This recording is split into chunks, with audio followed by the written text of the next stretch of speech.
When white opens the game with e4, black's most classical continuation is to respond in kind with e5. The central struggle continues after knight f3, developing the knight and adding pressure against black's e5 pawn, so black actively develops while defending the center with knight c6. Bishop b5, known as the Ruy Lopez, is one of white's most established and classical responses debated at grandmaster level for centuries. In this video, we are going to focus on another opening with a rich history and sound strategic basis, developing the light-squared bishop to the active a2 to g8 diagonal with bishop c4. The bishop enjoys an active diagonal, pointing at black's weakest point on the chessboard, the f7 square. If black plays the natural knight f6, known as the two knights defense, this provokes incredible complications after knight g5, piling up pressure against the weak f7 pawn, the subject of another video. To discourage knight g5, black occasionally wastes time with the dubious h6, or develops the dark squared bishop to the somewhat passive e7 square. Both of these moves are well met by striking in the center with d4, developing a strong initiative for white. We're going to focus on black's straightforward, solid response bishop c5, actively developing the dark squared bishop and fighting for control over the d4 square. Notice that knight g5 is not possible, as this would simply hang a piece to queen takes g5. If white decides to play d3, supporting the center and opening up the dark squared bishop, this can be met by the natural developing move knight f6. There is clearly nothing wrong with white's solid d3 move, but white is mistaken if it is followed up by knight g5, intensifying the pressure against f7. When you first see this line as black, it can feel pretty intimidating, but black has nothing to fear after castling the king. The point is that if white continues with the premature attack knight takes f7, after rook takes f7, bishop takes f7 check, and king takes f7, black's king may feel a little exposed. But where are white's attacking pieces? White has wasted time to exchange two minor pieces for black's rook and pawn. Although this exchange may be considered approximately equal from a materialistic perspective, the quality of black's pieces promise a more comfortable game. Black already has three active minor pieces developed, enjoying a significant advantage in time. During the early phases of the game, the knights and bishops are easier to handle, as it takes some time for the rooks to find open lines for development. One basic plan for black is to complete development with d6, supporting the center, and allowing the light-squared bishop to enter the game quickly with bishop e6 or bishop g4. Black's rook may visit the f8 square, so that once the king returns to g8, black's rook can enjoy activity down the f-file. This impatient approach is not a good choice for white. When beginners take their first steps in the game, they are advised to rapidly develop, castle quickly, and focus on controlling the center. Countless games have been played in the following way: knight c3, knight f6. Both sides have dutifully developed their minor pieces toward the center. This is usually followed up by quickly castling. When white plays d3, supporting the center and possibly preparing a pin with bishop g5. Sometimes black follows suit with d6, but may also decide to prevent the pin with h6. White may confront black's bishop with bishop e3. Notice that white is not afraid of allowing doubled pawns with bishop takes e3. F takes e3. White's e3 pawn helps support the center, while also opening up the f-file for white's rook. When appropriate, this pawn may also help white expand in the center with d4, so there's a lot more to this story than assuming white simply has weak doubled pawns. Rather than capturing on e3, black can maintain the tension with bishop b6, encouraging white to capture on black's terms with bishop takes b6, opening up the a-file for black's rook. White may continue with the plan of general development with queen d2, supporting the bishop and connecting the rooks, when black may follow in similar fashion with d6, possibly preparing to activate the light-squared bishop with bishop g4. So white can play h3, preventing bishop g4, when black may decide to activate the bishop on the e6 square, confronting white's light-squared bishop, when white may also maintain the tension with bishop b3. After queen d7, we have reached a symmetrical position in which both sides may focus on centralizing their rooks on the d and e files. This is a common way for both sides to play with a basic understanding of opening guidelines. Perhaps you've seen or even played a game or two yourself in this variation. As you gain more experience, you'll realize that this is only scratching the surface of this eternal opening, and there's a lot more excitement and strategic complexity to discover. When white castled, we notice black automatically followed suit. In this slower variation of the Italian game, there can be value in delaying castling. Now that white is committed to kingside castling, black can remain flexible by playing d6, supporting the center and preparing to activate the light-squared bishop. White may invest another tempo preventing this with h3, softening the castled kingside, but if white continues routinely with d3, this may lead to serious trouble after bishop g4, pinning white's knight. White may decide to return the favor with bishop g5, pinning black's knight to the queen. Since white has already castled the king, the pin on f3 becomes quite serious after knight d4. If white continues to follow black's strategy with knight d5, increasing the pressure against the pinned knight, we can see how important it is to castle wisely, not automatically. The immediate knight takes f3 is a good choice, but black can also confront white's knight with c6. If white retreats with knight e3, black can seriously damage white's kingside defenses with knight takes f3 check. But if white decides to double black's pawns with knight takes f6 check, g takes f6. Since black's king remains in the center, opening the g-file will benefit black. White can decide to move the bishop to safety with bishop h4, but things start to quickly fall apart for white after knight takes f3 check, g takes f3, ripping open the g-file, followed by bishop h3, attacking white's rook, so after rook e1. White's king is terribly exposed on the g-file, and since black is not castled, this allows the crushing rook g8 check. King h1 leads to disaster after bishop g2 check, and it turns out white will suffer a similar fate after bishop g3. Blocking the check, but self-pinning the dark-squared bishop, black can exploit the pin by playing h5, threatening to win a piece after h4, attacking the pinned bishop, and trying to unpin the bishop with king h1. Does not prevent black from playing the powerful h4. You know it's a bad sign when white's best response is to simply allow black to win a piece with h takes g3, because if white plays bishop takes h4, once again opening up the deadly g-file, black can play bishop g2 check, forcing the king back to the g-file, when black wins white's queen with bishop takes f3 check, attacking the queen while discovering the rook's check on the g-file. As we can see, although castling is generally a desirable idea, making this decision automatically can lead to serious trouble. Rather than castling automatically, inviting a ready-made attack on the king side, white can remain flexible with d3. When playing these positions as black, it's generally a reasonable plan to wait until white castles before committing the king to a particular side of the board. A flexible response is to simply play d6, supporting the center and waiting to see how white will continue. Instead of castling immediately, when bishop g4 may prove quite annoying, white can be the one to first deliver a pin with bishop g5. Black should not automatically castle, as this would lead to similar problems we just examined with knight d5, preparing to damage black's castled structure. Black can challenge white's bishop with h6. If white decides to surrender the bishop pair with bishop takes f6, queen takes f6. Notice that knight d5, attacking the queen while threatening a fork on c7, is well met by queen d8. Now that there's no longer a knight on c3, white may focus on playing c3, preparing possible queenside expansion with b4 and a4, or support striking in the center with d4. Black may counter this by playing knight e7, adding pressure against the knight, and possibly preparing c6 with a roughly balanced game. Instead of capturing black's knight, white can maintain the tension with bishop h4. Dealing with this pin can be quite annoying, but since black hasn't committed to castling kingside, black can disturb the bishop once again with g5, unpinning the f6 knight. The weakening g5 is not a move to be played lightly, and it's important to understand why white's piece sacrifice is unsound after knight takes g5, h takes g5, and bishop takes g5. This can look quite scary for black, especially as white is prepared to play moves such as knight d5 and queen f3, piling up the pressure against the pinned knight.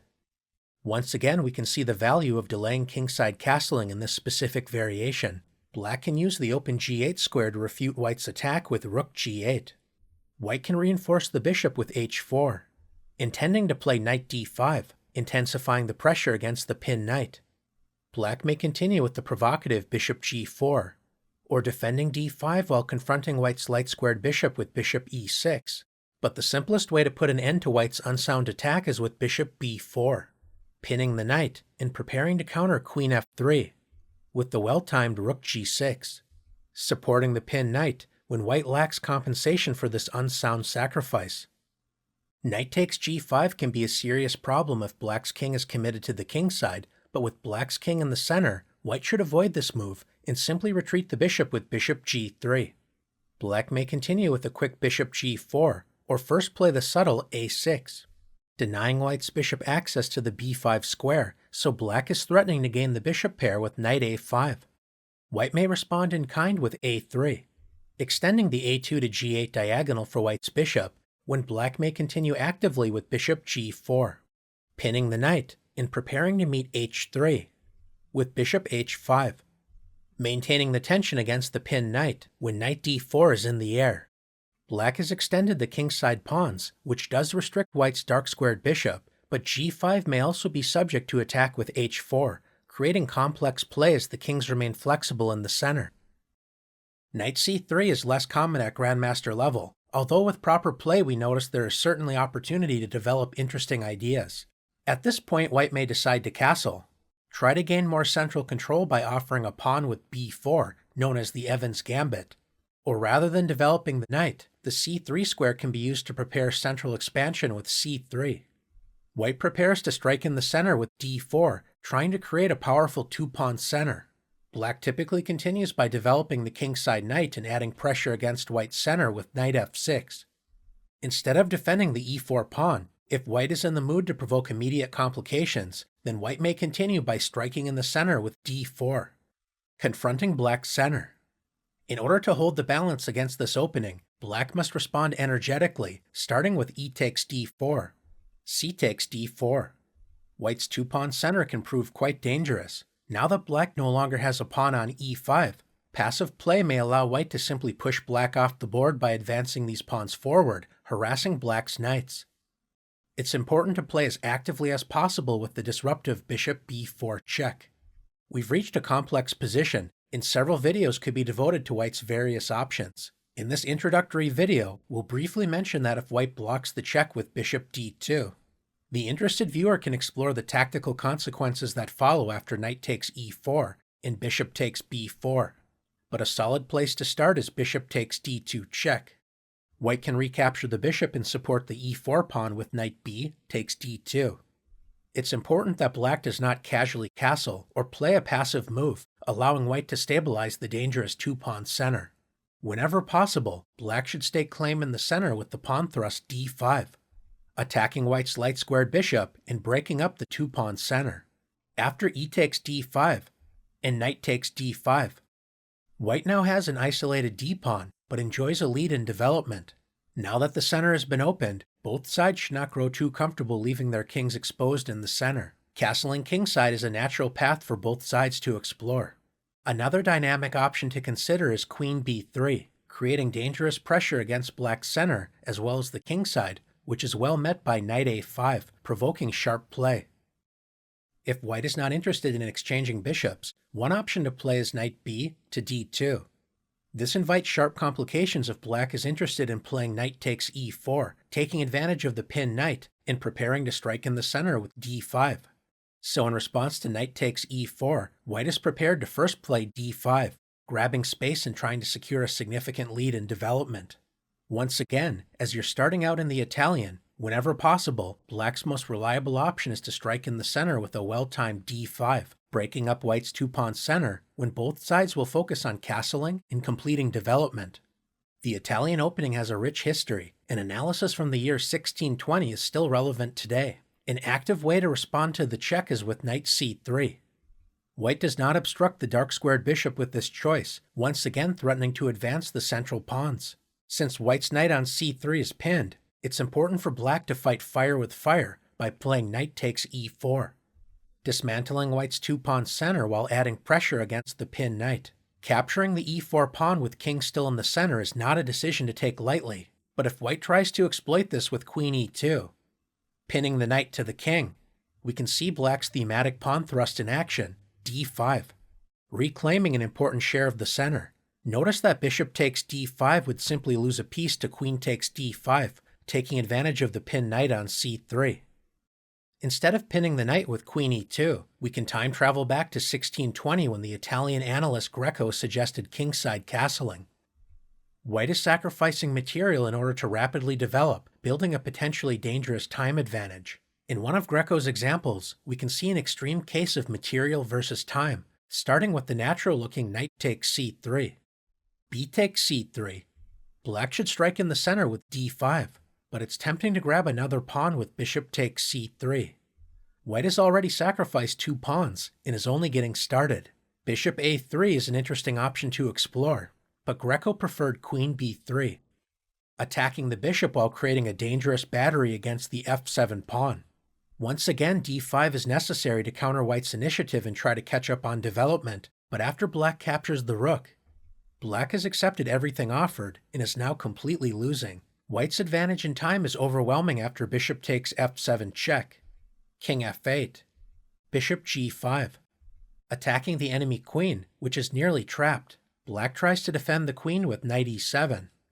Capturing Black's bishop on a1 or attacking the pinned knight with rook e1 certainly are possible options, but Greco emphasized the coordination of his powerful pieces with knight e5.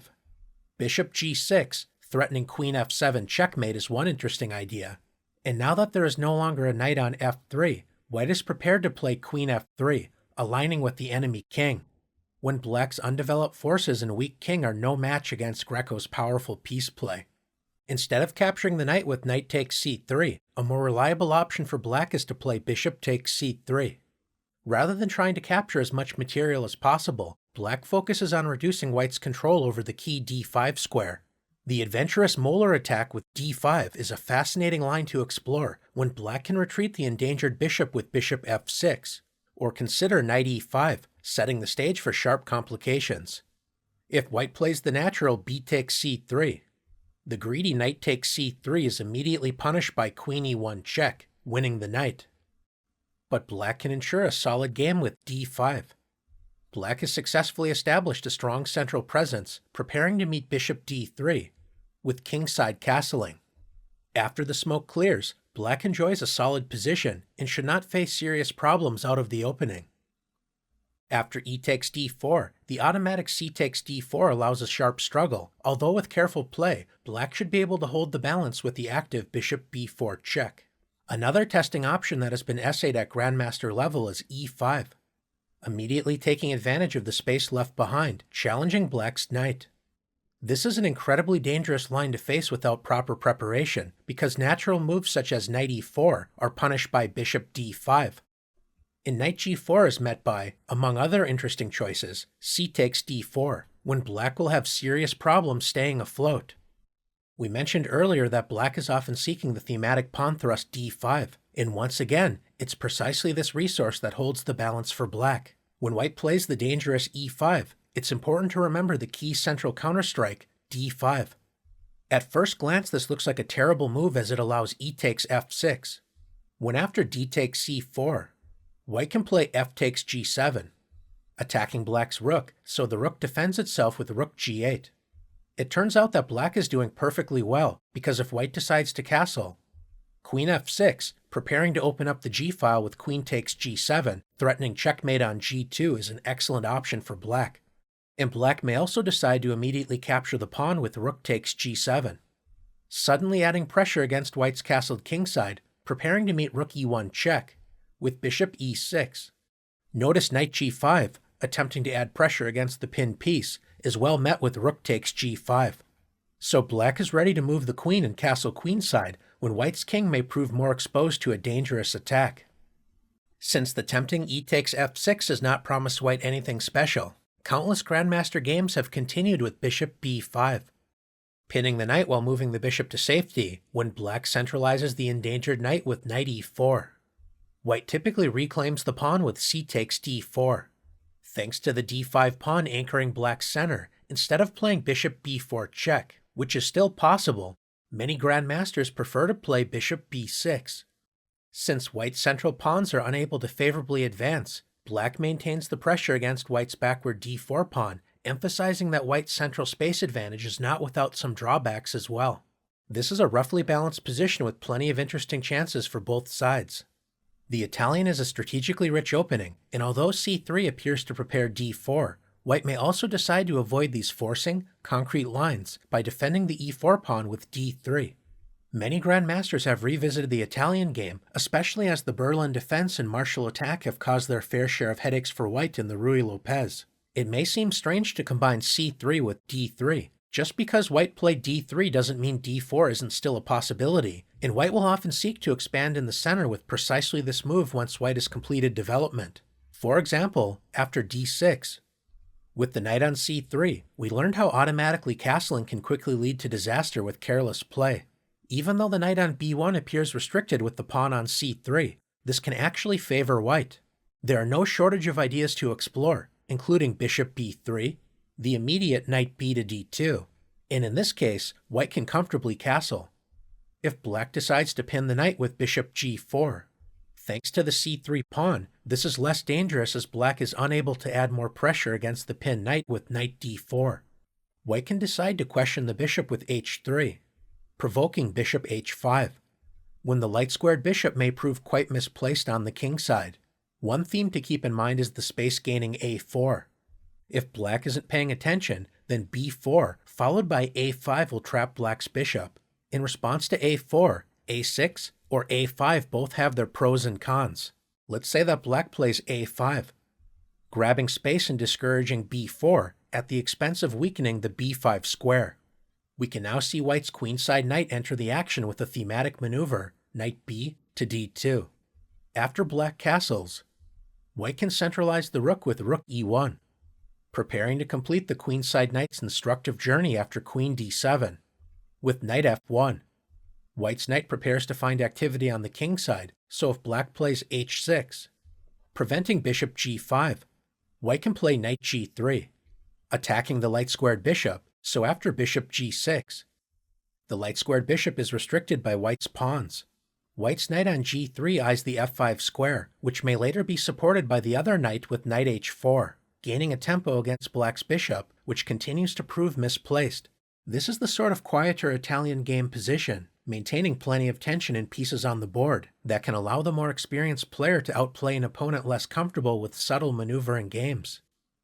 Since bishop g4 is less challenging without a possible knight d4 threat, black will do well to delay the decision deciding how to activate this piece. As is the case with white, there are plenty of options to consider, including simply castling kingside. One interesting and popular choice is to play a6. This subtle pawn move allows a future bishop a7, securing the bishop on this desirable diagonal, especially if the center suddenly opens.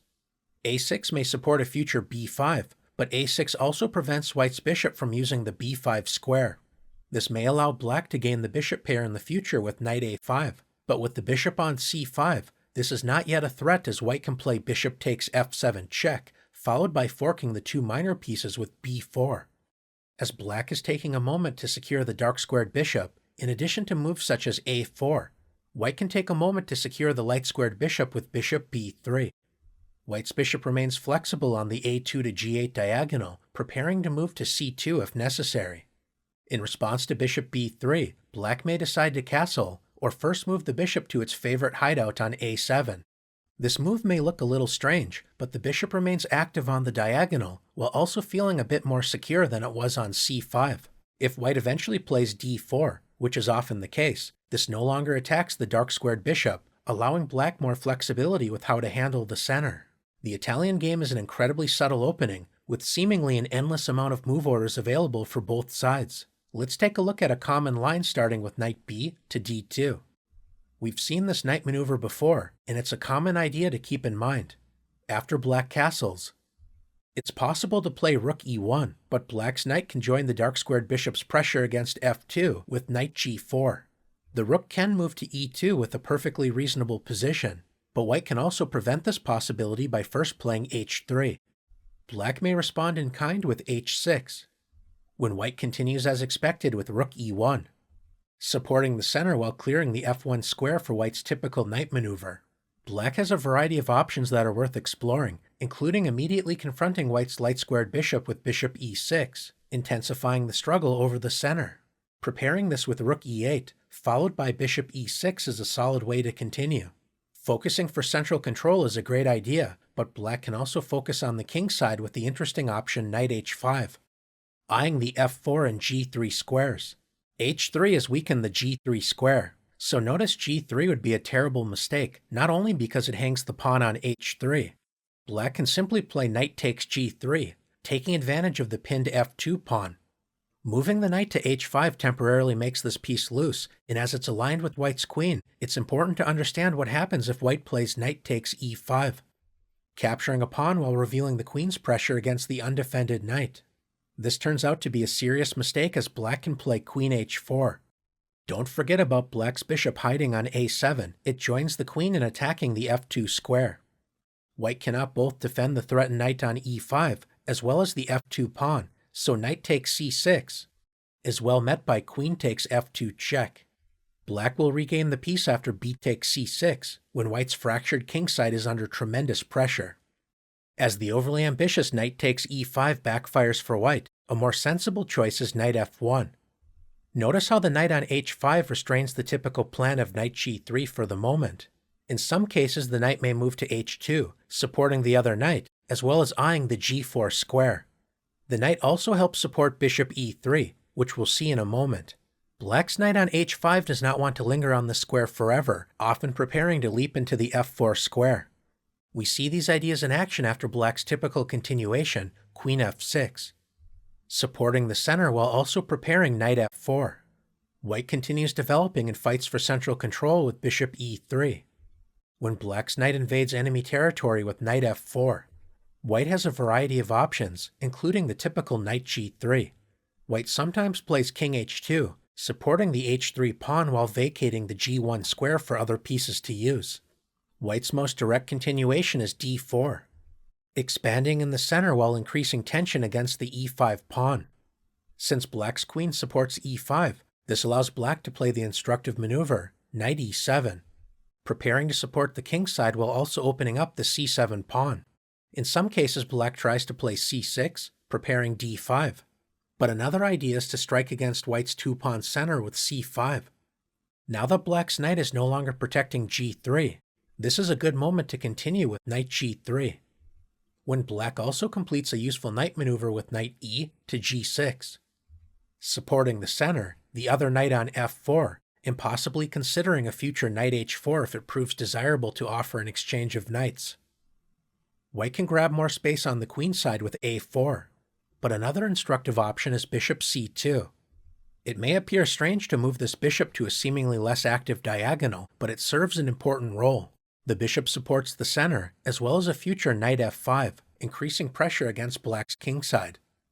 This is a typical Italian game position filled with piece tension. In fact, we are on move 15 without a single pawn or piece capture thus far.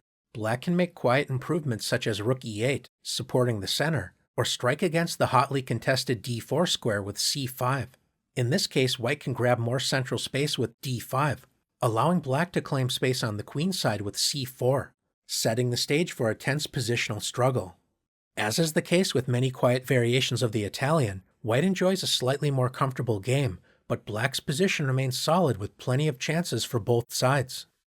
The Italian game is one of the oldest and most respected openings in chess. We can find beginners and amateurs playing it due to straightforward piece play, as well as central control, but grandmasters also gravitate toward this opening, appreciating its strategic complexity, as well as trying to build slight but persistent positional advantages to outplay their lower-rated opponents, and also challenge their grandmaster colleagues. The Italian can be a quieter, slower-paced maneuvering battle, but it can also embrace its romantic roots with aggressive central play that can result in quick wins against unprepared opponents. The Italian is a rich opening that can serve you for a lifetime, and as we noted, black has no shortage of interesting resources to add to the conversation. Thanks for exploring the Italian game, and best of luck the next time this opening makes an appearance in one of your games, right here on Chess.com.